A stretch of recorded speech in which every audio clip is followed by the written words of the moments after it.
Obviously,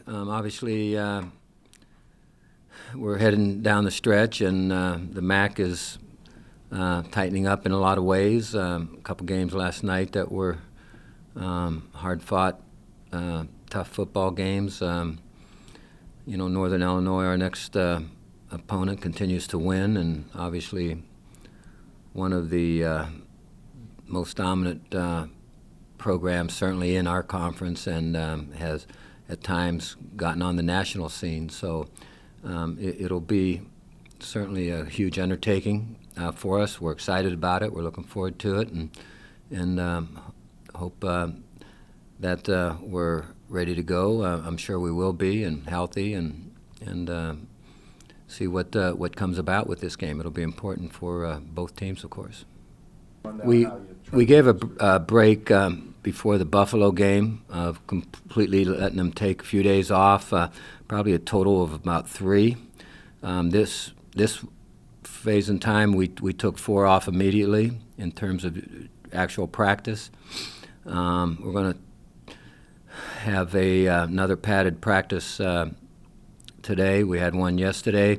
We had a practice the day before. After that, we'll take 2 days off from football, other than meetings and lifting, and go 2 Thursday-type practices, then the day before the game, and then the game. So that formula worked very well for us against Buffalo in terms of our guys having a lot of energy, and I think that the same format will be the best for us in terms of getting our guys healthy again. We got a little banged up in this last ball game. Nothing that I think will keep anybody out of the game necessarily, but guys are, struggling coming back a little bit. So a few of the guys are struggling coming back a little bit. So the time off is, I think, just going to help everybody, coaches, players, everybody. They basically run the ball more than most teams in the MAC. They run their quarterback probably a little bit more than most teams in the MAC, and so preparing for that makes it tough. They will at times have a 3 backfield set to where they have 3 running backs as well as the quarterback back there, and so they've got some big running backs, and so obviously they like to pound it at you and are very good at that. Come off of it with really good play action passes, and can throw the drop back game if they feel they want to do that or it's needed, and so pretty complete in terms of the type of offense that they run and what you have to stop. Very well. He's obviously a strong, physical runner that's able to take numerous carries, and so he's a hard guy to wear down, and so he'll keep coming at you the whole ball game. A lot of really good running backs in the MAC, and I think he's one of them. It'd be a huge statement for us to get that accomplished and get that done, and make a statement. Obviously we're looking at taking forward steps with our program. That would be one of them, to be able to defeat the top program in the MAC as you look back over the last so many years, and again, it will not be easy. They're winning a lot of football games for a reason. They've done it with regularity. They're able to attract really quality athletes. They've got good facilities. They've had good coaching and have good coaching, and so they got a good package here.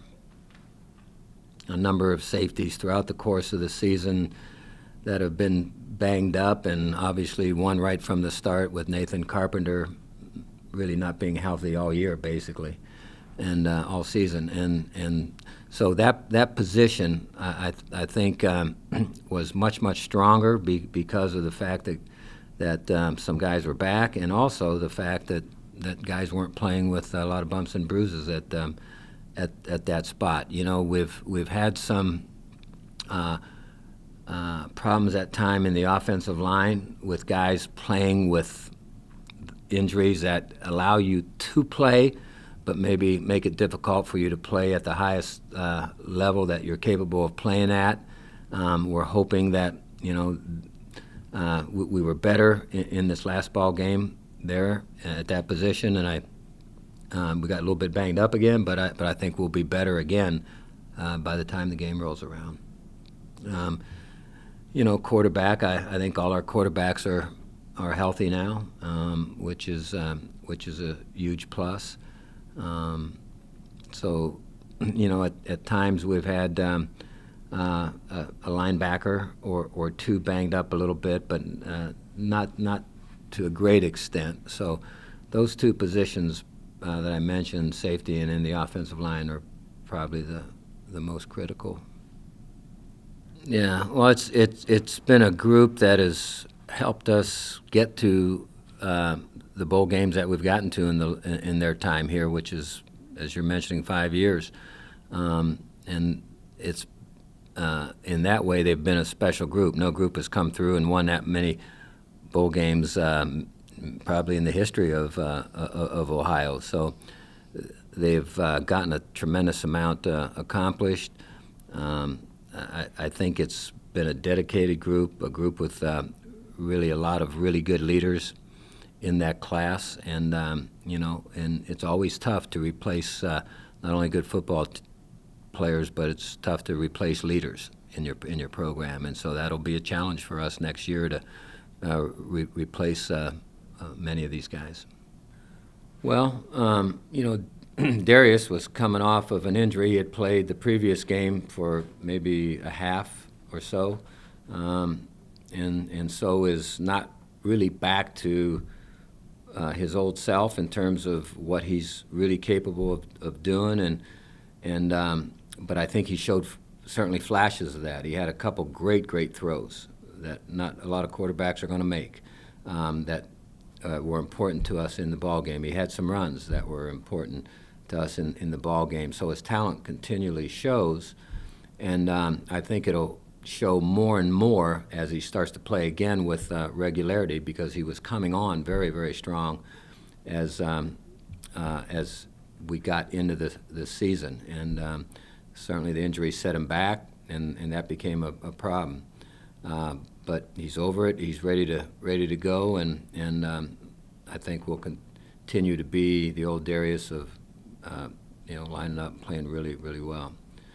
I think A.J.